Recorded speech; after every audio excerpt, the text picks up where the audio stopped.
keterangkuman teknologi kewangan digital. Maksudnya financial inclusion lah kalau kita cakap bawang putihnya ya.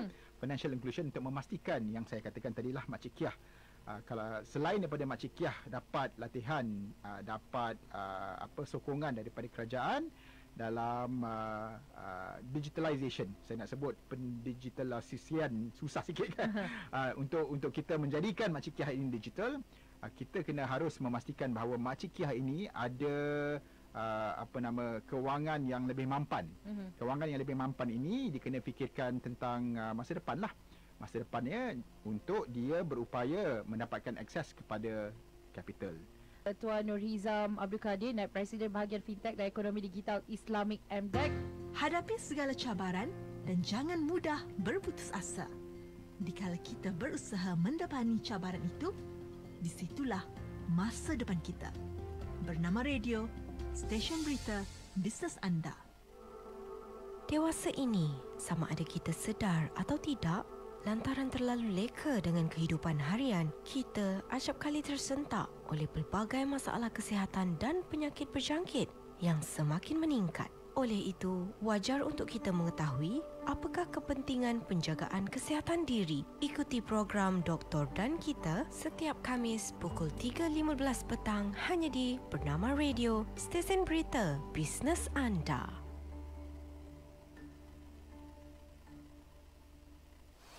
Stesen berita bisnes anda.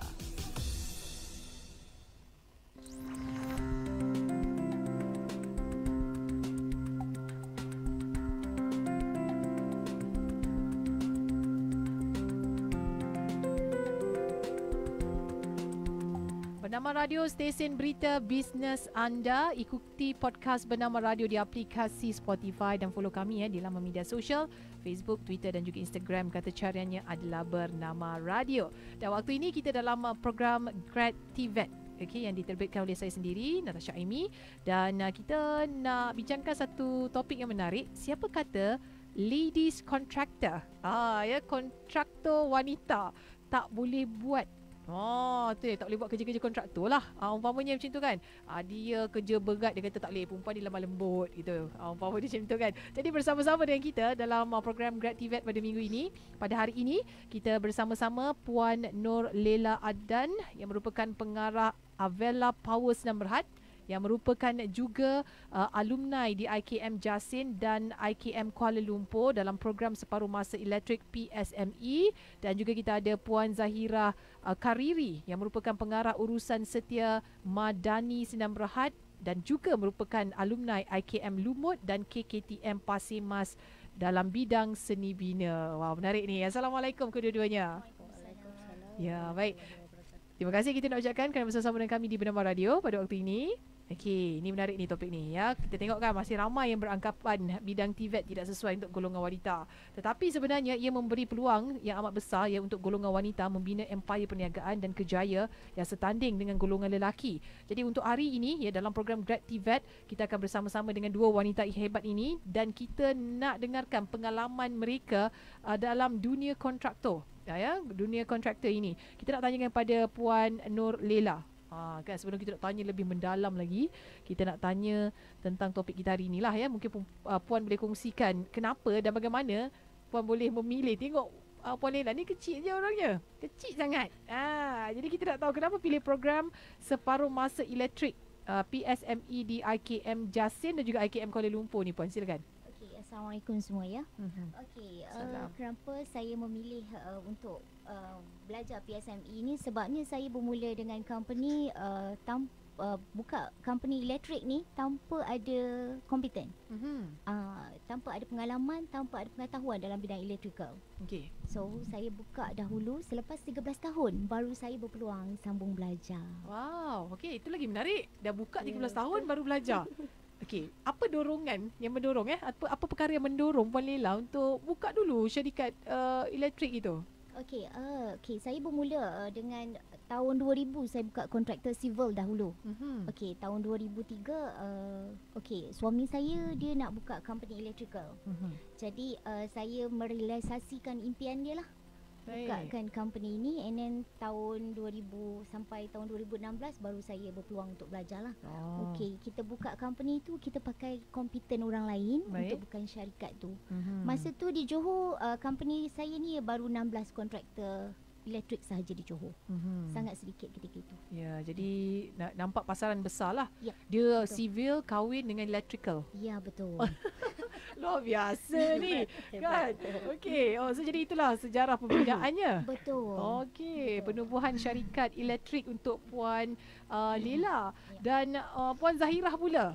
Ya, yang memang hasil daripada TVET MARA, kan dimaklumkan mengikuti pengajian peringkat sijil di IKM Lumut, kemudian sambung pula peringkat diploma di KKTM Pasir Mas dalam bidang seni bina.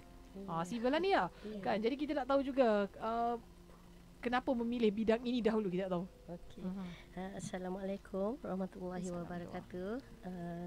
Sebelum tu saya nak berterima kasih lah kerana memilih dan menjemput saya di siaran bernama ni untuk program Grad TVET. Okey, maaflah suara saya kurang sikit hari ni. Ya. Tapi tak apa, kedengaran masih merdu lagi. Okey, saya ni sebenarnya lepas SPM kan. Macam mana saya boleh melanjutkan pelajaran di IKM dan KKTM. Bermula daripada lepas SPM tu sebenarnya tak nampak lagi apa bidang yang kita minat kan.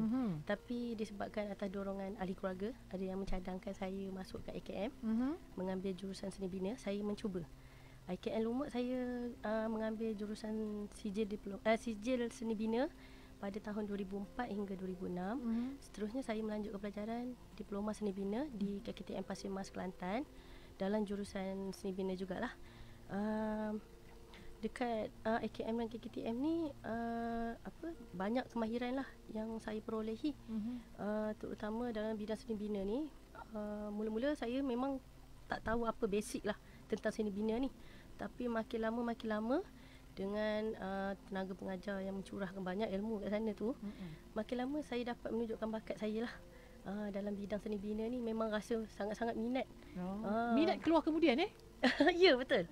Saya awal-awal saya tak nampak lagi bidang apa yang saya nak ambil. Baik. Jadi itu adalah saranan ibu bapa ke bagaimana permulaan tu? Permulaan tu saya ada seorang abang. Abang saya sememangnya waktu tu dia dah belajar di IKM Lumut waktu tu.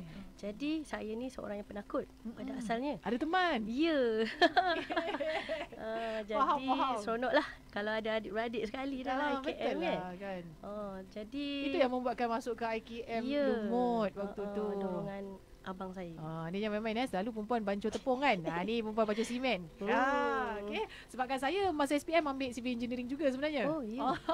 Kan dia ni wanita-wanita nampak kecil tapi berjiwa jitu. Ada macam tu kan. Tapi actually civil dengan seni bina dia ada difference sikit. Betul. Seni bina ni more kepada design plan. Betul. Kan dia tu je banyak kita tu yang bestnya tentang TVET MARA ni dia punya banyak cabang. Cabang perkataan dia tu kan. Betul. Dalam terutamanya dalam nak memenuhi industri lah. Kan dalam dari sudut kerjaya.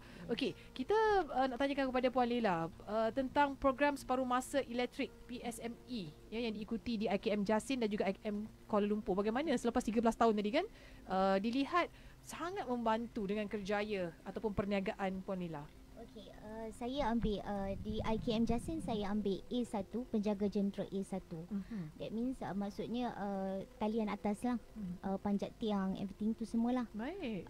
Sebab ringan tangga berat. Saya kena panjat tiang untuk 9 meter punya tiang TNB. Luar biasa. Hebat.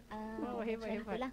Jadi selepas tu saya ingat sampai kat situ sahaja. Saya cakap okeylah, pencapaian saya boleh ambil sijil kompeten A1 dah cukup bagus, dah cukup cantik. Okey, tiba-tiba bila saya mencuburi bidang mobile genset, dia memerlukan A4, penjaga jentera. Jadi saya tiada pilihan lain. Saya kena sambung lah. Jadi saya sambung di IKM Kuala Lumpur. Sebelum tu saya kena ambil modul untuk Synchro. Jadi macam itulah dia menolong saya dalam bisnes ni. Baik ya. Jadi ilmu tu penting lah untuk dipelajari kan. Betul. Untuk besarkan perniagaan. Sangat-sangat penting sebenarnya. Dan bagaimana sesi pembelajaran yang diberikan di IKM?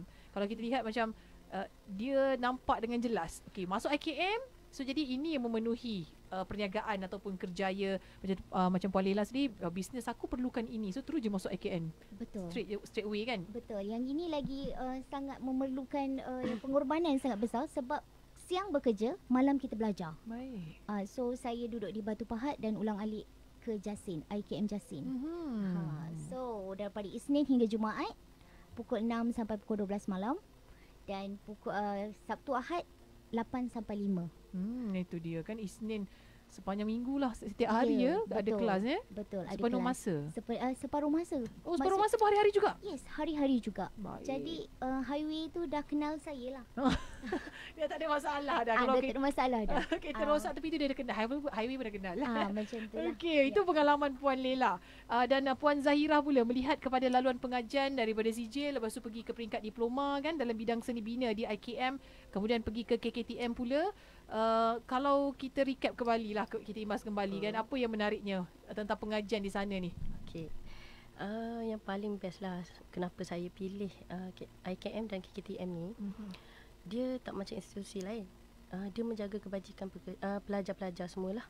Terutama dia ada bagi kemudahan asrama penginapan. Terutama kalau untuk pelajar wanita kan, daripada first semester sampai akhir memang diwajibkan duduk di dalam. Jadi ibu bapa tak perlu risau. Baik. Lepas tu allowance disediakan. Kan. Biasanya kalau belajar kat tempat lain kan, contoh kita belajar tapi ini diberi lagi allowance. Maksudnya yang lain-lain tu tak ditanggung sendirilah kalau Ya, dekat tempat lain. Lepas tu bila kita grad, kita tak ada sebarang hutang pun belajar. Itu yang menarik Kan, tak ada tanggungan apa kan. Dan dari segi makan, memang disediakan di asrama, memang cukup-cukup memang cukup lah seharian makan, tak berlapar kan. Kenyang lah kata Ya. Jadi mak bapak tak perlu risau. Baik. Kita belajar di dalam pun selesa. Dan tenaga pengajar semuanya berkaliber, sangat-sangat pengalaman, hebat. Jadi kami ni sebagai pelajar TVET ni pun semua keluar insya-Allah jadi hebat juga. Betul. Macam lecturer. Kan betul lah juga tu kan, kalau kita lihat pun ramai pelajar-pelajar daripada TVET Mara ni dari sudut jaminan pekerjaan tu dia lebih kepada alumni. TVET ini. TV kan TVET. Baik, dan anda sedang dengarkan program Grad TVET pada waktu ini. Siapa kata ladies contractor tak boleh buat. Itu yang paling penting sekali yang kita kena tahu adalah sekarang ni wanita pun dia dah seiring dah dengan lelaki kan. Kerja-kerja berat kerja-kerja kontraktor ini tak ada masalah untuk dilaksanakan oleh wanita. Maka sesuailah dengan tetamu kita kedua-duanya kita ada Puan Nur Leila dan juga Puan Zahira Kariri yang selepas belajar akhirnya terus cenderung dalam bidang perniagaan kontraktor ini. Dan cabaran bagaimana pula kita nak tanyakan kepada Puan Leila sepanjang pengajian sebagai pelajar wanita kan, kita rasa tak ramailah wanita nak ambil bidang elektrik ni contohnya. Tapi dia macam okey kita lihat pada Puan Leila. Ada tak apa-apa cabaran? Okey, banyaklah cabaran sebab dalam kelas saya A1 tu saya seorang je perempuan. Baik. Jadi sampai saya belajar untuk BO pun saya seorang saja perempuan. Jadi rasanya masa awal-awal tu rasa down lah sebab saya akan cakap dengan diorang, saya minta maaf kalau sesi ni you all gagal sebab saya. Macam tu. Tapi akhirnya taklah sebab saya akan buat yang lebih baik daripada diorang sebenarnya. Bukankah orang kata kalau kita dalam satu kelas tu kita seorang perempuan, dia macam advantage. Kelebihan. Kawan-kawan lelaki dia bunga kan sekuntum je. Kumang-kumang kata tak apa, mari sini saya tolong buatkan. Itu tak ada, itu mustahil. Tak berlaku Tak berlaku langsung. Aku. Kena buat sendiri. Ya betul. Dalam dekat IKM ni kita buat amali. So jadi kau aku. Jadi memang kena buat sendiri. Panjat tangga 9 meter you kena buat sembat didal, everything tu semua sendiri. Baik. Buat motor control semua sendiri. Motor tu tak hidup pun you kena buat sendiri. Tak kira lah walaupun lembut kecil macam Puan Leila ni kau buat sendiri tu yang pandai tu pun sebenarnya. Itu kan, yang benar. Betul. Kan, jadi kita boleh aplikasikan dalam dunia perniagaan kita dalam kerjaya. Dan Puan Zahira dalam bidang pembinaan pula kan, yang dikatakan dipelopori oleh kaum Adam katanya macam tu. Maksudnya lelaki lah banyak dalam dunia kontraktor ini, walaupun kita tahu ramai sebenarnya perempuan-perempuan yang berani ni kan dalam dunia kontraktor ini. Dan Puan Zahira salah seorang yang memegang jawatan sebagai pengarah urusan syarikat pembinaan seperti impian menjadi kenyataan. Jadi mungkin boleh kongsikan perjalanan bagaimana lepas habis belajar terus cenderung untuk berniaga ataupun membina perniagaan pun daripada skill yang ada. Okey. Pada tahun 2009 saya tamat belajar daripada KKTM, jurusan seni bina diploma tadi. Saya bermula dengan bekerja di syarikat hiasan dalaman di Ipoh. Saya menimba pengalaman lah terlebih dahulu, dan pada tahun 2011 saya bekerja di syarikat arkitek selama 4 tahun. Tapi dalam tempoh saya bekerja tu, saya yang merupakan partner saya sekarang, rakan kongsi saya adalah merupakan suami saya juga. Kami belajar di IKM yang sama sebelum ni. Jadi sepanjang tempoh kami berkawan, kami ada plan memang untuk buka syarikat sendiri. Jadi dalam tempoh saya bekerja di syarikat arkitek, saya dan partner saya ni dah create satu company enterprise terlebih dahulu lah. Tetapi hanya partner saya ni yang run dulu. Saya buat part time dululah dengan dia kan. Saya akan design plan untuk dia dan dia akan buat construction. Tetapi saya tengok selepas kami upgrade kepada, bukan upgrade, create baru Semen Berhad pada tahun 2014, saya melihat banyak job yang kami dapat. Sampai tak cukup tangan, partner saya nak handle. Jadi saya ambil keputusan untuk resign daripada syarikat arkitek tersebut dan saya full time dengan syarikat sendiri. Sehingga daripada tahun 2010 enterprise, 2014 Semen Berhad, sehingga kini kami dah 10 tahun lah. Jadi dengan kemahiran yang saya ada, seni bina ni, design plan, design interior, saya apply dalam syarikat saya sehingga kini. Dan partner saya dia more kepada construction. Tapi bila kita dah banyak job, masing-masing akan handle lah projek-projek masing-masing lah. Jika saya punya partner tak sempat ni, saya sendiri akan turun ke site untuk uruskan semua ni lah. Jadi bagi saya, perempuan tak ada masalah. Zaman moden ni perempuan boleh seiring lah dengan lelaki, walaupun menjadi kontraktor ni. Ya, dan suka juga kita nak kongsikan. Ada yang mengatakan perempuan bolehlah lady boss kan. Maksudnya bukannya boleh pegang tanah pun. Contoh macam tu. Tetapi kita yakin pelajar ataupun alumni daripada TVET Mara ini, inilah mereka. Kan daripada asas tu lagi dah rasa dah kan, bukannya terus kita nampak mereka di peringkat atasan saja ya, tetapi kerja-kerja sebagai seorang pekerja pun mereka dah rasa dah dalam dunia belajar itu kan, sebagai seorang pelajar lagi. Dan Puan Lela, kita nak tahu juga dalam bidang electrical kan, di mana tak ramai golongan wanita juga dah tentunya. Tadi dalam satu kelas Puan Lela kata betul-betul dia seorang je. Yang lain lelaki dia seorang panjat apa 9 tingkat, tangga 9 tingkat apa tadi ya? 9 meter punya tangga. Kan ya. Bukan mudah tu. Jadi dari peringkat kelayakan A1, A4 ya, A1, A4, kemudian pegang pula sijil BO 33. Kita nak tahu cabaran, bagaimana perjalanan sepanjang proses menjadi pelajar tu? Wah, cabaran dia sangat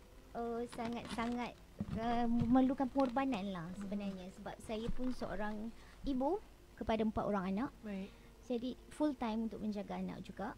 Jadi menjaga company dan belajar. Jadi sangat rasanya perjalanan tu sangat jauh lah sebenarnya. Tapi pengorbanan yang sangat berbaloi lah bila kita dah sampai ke tahap sijil BO33. Baik. Dan pencapaian dan kejayaan pula dalam dunia kerjaya, mungkin boleh kongsikan sedikit bersama dengan kita. Alright, okay. Kami daripada bukan keluarga yang kaya dan tak ada modal yang sangat besar. Tapi sekarang kita dah boleh mendapat pendapatan jutaan. Alhamdulillah. Wow, luar biasa. Itu yang rasanya satu kebanggaan bagi saya, seorang kontraktor Bumi Putra yang boleh mampu untuk menjana pendapatan jutaan. Dah berapa tahun dah Puan Lela dalam bisnes electrical ini? Dalam bidang electrical dah 17 tahun. Baik, itu dia berbaloi orang kata kan, dengan ilmu yang ada dan juga hasilnya seperti mana hari ini. Seronok sangatlah sebab elektrik dan juga pembinaan ni dia macam benda basic rumah memerlukan elektrik. Ya, kedua-duanya. Saya rasa kan. Yang ni bocor ke nak cari ini kan. Elektrik tak okey nak cari Puan Lela pula. Dia macam itu power dia. Okey, kita dalam program Grad TVET pada waktu ini.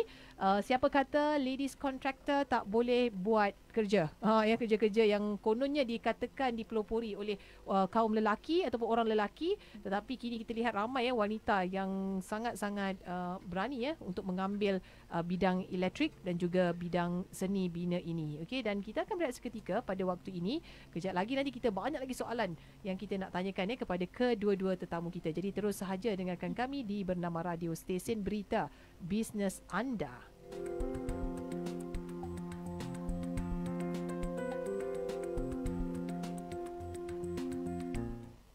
Tiada alasan untuk orang yang berjaya. Malas pun dia buat. Penat pun dia buat. Tak sempat pun dia buat. Tak pandai pun dia usaha juga untuk buat. Untuk berilmu dan berjaya, dengarkan Bernama Radio, stesen berita bisnes anda.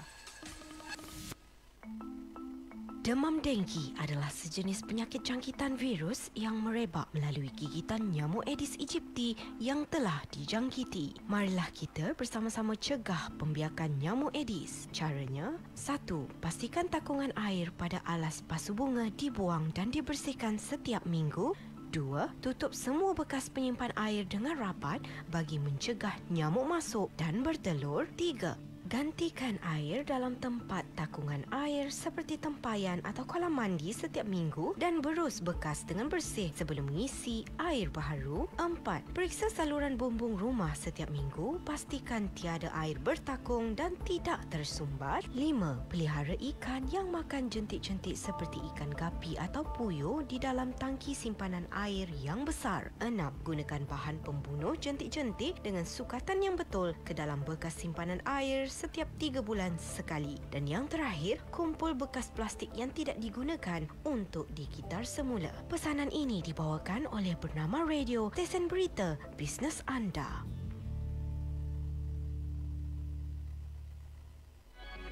Bernama Radio, stesen bisnes nombor 1 anda. Kapsul Dunia SME bersama-sama Datuk Andy Lala. Lepas pada itu apa patut kita buat? Untuk tubuh kita, peruntukkan at least lah 15 minit satu hari. Peruntukkan untuk exercise.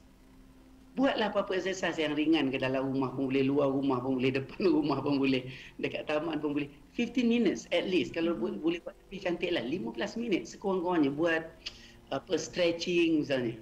Tapi yang paling best sekali adalah pagi tu keluar berlari atau jogging. Jogging tu jangan jogging saja, sebab jogging ni bila you jogging dekat luar, you akan dapat udara segar waktu pagi tu. Di tempat-tempat yang banyak kehijauan bagus kita, dan kita akan hirup udara bersih. Dalam masa yang sama, untuk jiwa kita, sambil kita jogging tu kita tengok alam. Tengok alam dan admire pada alam. Maknanya appreciate penciptaan. So yang ini sebenarnya memberi kesegaran minda pada kita. Kita akan ada satu keinsafan, Allah cipta tempat yang sehebat ini. Dia rasa syukur. Jadi kalau dapat 15 minit pun jadilah. Okey, kalau dapat yang itu. Kemudian pergi kepada bahan bacaan yang kita nak hafal pada setiap hari. Sebab input pada setiap hari very important. Untuk masuk dalam minda kita, positive vibes. Perkara-perkara yang positif dalam minda kita. Pada setiap hari buat rutin. Katakanlah rutin satu daripadanya minda, untuk masuk dalam minda kita apa rutin yang kita nak buat. Sama ada perkataan ataupun ilmu. Selain daripada itu, setengah orang ditukar dengan dia buat 10 minit zikir je. Kalau kita tubuh kita dahaga, perlukan air. Tapi minda kita dahaga, perlukan zikir. Jadi kita akan dapat ketenangan dekat situ. Yang ringkas pun tak apa. Kapsul Dunia SME bersama-sama Datuk Andy Lala. FM 93.9 di Lembah Kelang, FM 107.5 di Johor. Inilah Bernama Radio. Sekarang ni adalah masa yang terbaik sebab pada masa sekarang PKPB ni kebanyakan, saya rasa almost all lah, sektor ekonomi telah dibuka, kecuali beberapa lagi lah yang belum dibuka. Jadi mana yang dah buka tu dia perlu melihat daripada beberapa aspek lah untuk melonjakkan kembali ekonomi domestik. Nombor satu, untuk orang yang makan gaji bukan peniaga tu, cuba untuk berbelanja dengan barang-barang domestik, support local businesses, which means you buy local, so that you keep the cash flow within the country, the cash flowing within the country. So maknanya siapa yang membeli tu kita tak payah risau dia duit tu keluar daripada negara. Jadi bila peniaga dia mendapat orang yang datang, customer yang datang, dia membeli, dia pun boleh order lagi daripada supplier. Jadi dia boleh satisfy the value chain tu lah pada supply chain tu pada setiap peringkat. Okay. Nombor 2, saya rasa kalau nak melonjakkan kembali ekonomi domestik ni, peniaga terutamanya perlu menggunakan teknologi digital. Sekarang ni kita punya mobile penetration, internet penetration sangat-sangat tinggi dan sangat bagus ya. Infrastruktur internet kita pun sangat bagus. Jadi gunakan masa ini untuk mengenal pasti kat mana customer kita yang kita boleh target create new target market lah. Identify dan create new target market dan juga ciptakan 2 atau 3 package yang berbeza ya. Sebab setiap customer ada permintaan yang berbeza. Dia masalah dia lain-lain. Jadi sebagai peniaga dia kena peka dan cuba tengok disebabkan COVID-19 ni apa masalah customer yang boleh diselesaikan. Dia tak ada one size fits all, setiap customer akan lain. Jadi certain level of customization lah yang diperlukan. Tuan Syed Hazri Syed Hisham, pengarah urusan Avantgarde Media Group Sdn Bhd. Action Plan. Stesen berita bisnes anda.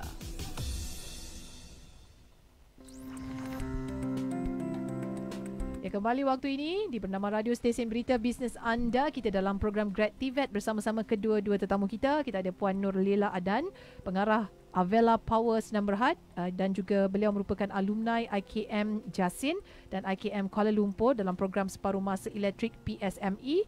Dan kita ada juga Puan Zahira Kariri, pengarah urusan setia Madani Sdn Bhd dan juga merupakan alumni IKM Lumut dan KKTM Pasir Mas dalam bidang seni bina ya. Dengar je kursus yang mereka ambil. Kalau anda lihat wajah mereka di Facebook bernama Radio waktu ini, kita rasa macam lembut je nampak kan, tapi kerjaya luar biasa. Ya, ini yang saya sedang lalui, sedang rasakan ketika ini. Besar saya lagi daripada mereka, tapi nampak bidang kerjaya mereka luar biasa. Seorang dalam dunia electrical, seorang lagi dalam jurusan seni bina. Baik, dan kita nak tanyakan kepada Puan Zahira, okey, pandangan masyarakat kita. Ada yang katakan pendidikan TVET ni untuk pelajar yang kurang cemerlang lah kan ya. Alah, dah habis lah, ini adalah pilihan terakhir lah kalau nak masuk TVET ni kan. Di mana kita lihat hari ini pelajar-pelajar TVET lah yang memenuhi industri. Jadi pendapat betul. Puan Zahira bagaimana? Betul lah. Memang kita saya akui dengan kemahiran daripada program TVET ni dapat melahirkan ramai lagi pekerja-pekerja yang berkemahiran tinggi. Jadi stigma yang seperti masyarakat cakap tentang masuk ke program ni untuk yang kurang cemerlang tu tak betul lah. Tak tepat bagi saya. Kita boleh sekarang ni kan banyak kita dengar nama student-student yang keluar daripada program ni mencipta nama maupun di dalam negara ataupun luar negara. Betul. Kan kat situ dah menjadi kebanggaan dah. Kan mereka ni adalah produk daripada program TVET. Jadi dekat sini bila mereka walaupun tak buka perusahaan sendiri macam kami, walaupun mereka bekerja dengan syarikat lain, secara tak langsung dia orang dapat meningkatkan mutu syarikat tu dengan kemahiran yang ada tu. Betul. Wow, itu dia kelebihan pelajar-pelajar lepasan TVET MARA ini. Dan Puan Nur Lela sendiri, dan kita nak tahu juga pandangan kan. Kalau kita lihat di depan saya kedua-duanya, okey, kita antara board of director lah dalam syarikat masing-masing sebenarnya, kan. Dan potensi pelajar lepasan TVET ini, di mana hari ini kita rasa ramai yang buka mata kan. Mereka akan berada dalam satu level yang tinggi untuk membina kerjaya. Lebih-lebih lagi dalam sistem pendidikan di TVET MARA lah, KKTM ke MJII ataupun IKM sendiri yang kita lihat fokus kepada melahirkan tekno usahawan berjaya. Pandangan Puan Lela bagaimana? Okay, program TVET ni betul, memang benar dia melahirkan ramai yang akan menjadi usahawan seperti kami berdua ni. Okey, sangat berjaya lah kalau TVET ni untuk program ni. Cuma pelajar lepasan TVET ni pada saya lah kena cuba berani. Berani keluar untuk buka bisnes sendiri. Sebab diorang ada kemahiran. Okey, cuba keluar. Macam saya tak ada kemahiran dahulu, tapi saya mula buka bisnes. Macam itulah. Jadi apatah lagi diorang ada kemahiran. Apatah lagi kalau ada kemahiran lagilah boleh buat bisnes. Cuma perlukan apa? Keberanian. Okey, sangat menarik tu kan ya. Semangat yang diberikan ya oleh Puan Lela. Puan Lela ni dia buka company dulu. Lepas tu baru ambil kos, ambil kursus kan dengan IKM ni. Lagi unik. Lagi unik. Dia terbalik. Kan dia balik dia buka bisnes dulu lah, lepas tu baru belajar. Tapi kalau kata pelajar-pelajar di TVET Mara, betul. Skill dah ada. Cuma perlukan keberanian je. Untuk buat bisnes tu. Buat bisnes je. Itu je. Kalau you tak berani, sampai bila you akan kerja makan gaji dan you tak akan kembangkan bakat tu sebenarnya. Tu pesanan penaja. Kemahiran ada tapi pendam je. Lama macam tu ya. Besarkan dengan bagi peluang pekerjaan pula pada orang lain. Ya betul. Itu yang menarik kan? Ya betul. Okey. Itu dia. Semangatlah saya macam adrenalin membuak-buak ni duduk dengan dua wanita hebat. Okey, Puan Zahira, nasihat Puan Zahira pada remaja-remaja kan ataupun ibu bapa lah yang mungkin ada rasa macam ragu-ragu nak hantar anak dekat Mara ke ni kan, TVET Mara ke ataupun macam mana ni? Okey. Bagi saya hantar anak di program TVET Mara ni sangat-sangat bagus. Sebab ada hala tuju pekerjaan lah selepas keluar dengan kemahiran yang ada. Program TVET ni banyak sebenarnya bidang. Tinggal pilih je. Kan? Lepas tu dengan dapat tingkatkan kemahiran diri plus lagi dengan zaman moden ni, dekat dalam tu pun mengajar walaupun kemahiran tapi ada teknologi. Bersesuaian lah dengan zaman sekarang. Dalam industri sekarang ya. Dan lahirkan pekerja yang sangat-sangat mahir. Baik, dan saranan Puan Leila pula bagaimana kepada mereka yang nak ceburi nak sambung belajar lah dalam TVET Mara? Okey, jangan berhenti cuba belajar macam saya lah. Okey, dah berusia juga tapi still nak belajar juga. Ambil itulah, berniaga dulu baru dapatkan skill worker tu. Macam tu. Jadi ibu bapa saya galakkan untuk hantar anak-anak belajar dekat TVET ni supaya anak tu ada kemahiran dan okey, kemahiran tu akan menjana pendapatan sebenarnya. Bukanlah memanglah ilmu tu akan menjana pendapatan, tapi dengan kemahiran yang diorang ada, skill yang diorang ada akan menjana pendapatan yang sangat lumayan sebenarnya. Dia jadi advantage lah ilmu dan juga pengalaman kemahiran ya. Betul. Kalau belajar teori semata-mata tak ada kemahiran, susah juga kan. Itu dia. Jadi untunglah bila belajar dekat TVET Mara, ilmu dapat, kemahiran pun dapat ya. Okey, jadi bagaimana untuk dapatkan maklumat lanjut tentang tawaran kursus ke kan ataupun sesi pembelajaran di TVET Mara ini? Okay, jadi boleh pergi ke laman sesawang Mara lah dah tentunya ya. Ya, betul. Paling mudah lah dekat situ. Okey, www.tvetmara.edu.my ataupun boleh WhatsApp ke nombor 011-949-8063 atau boleh hubungi nombor 03-261-34589. Okey. Baik, mungkin boleh sambung lagi ada lagi tempat yang boleh pergi. Pejabat Mara negeri atau daerah yang terdekat untuk mendapatkan penerangan lanjut ataupun boleh ikuti laman media sosial Facebook, Instagram, Twitter dan YouTube channel dengan kata carian TVET Mara. Okey ya, jadi anda juga boleh pergi terus saja ke KKTM, MJII dan juga IKM ya yang terdekat di seluruh negara untuk dapatkan maklumat lebih lanjut lah tentang tawaran pengajian di TVET Mara ini. Apa pun kita nak ucapkan jutaan terima kasih kepada kedua-dua tetamu kita ya. Terima kasih Puan Nur Leila Adan, pengarah Avela Power Sinar Berhad yang merupakan alumni IKM Jasin dan IKM Kuala Lumpur dalam program separuh masa elektrik PSME, dan juga Puan Zahira Kariri, pengarah urusan setia madani Sinar Berhad dan juga merupakan alumni IKM Lumut dan KKTM Pasimas dalam jurusan seni bina. Terima kasih sekali lagi kerana bersama-sama dengan kami dalam program TVET hari ini. Sama-sama. Terus saja dengarkan kami di Bernama Radio, stesen berita bisnes anda.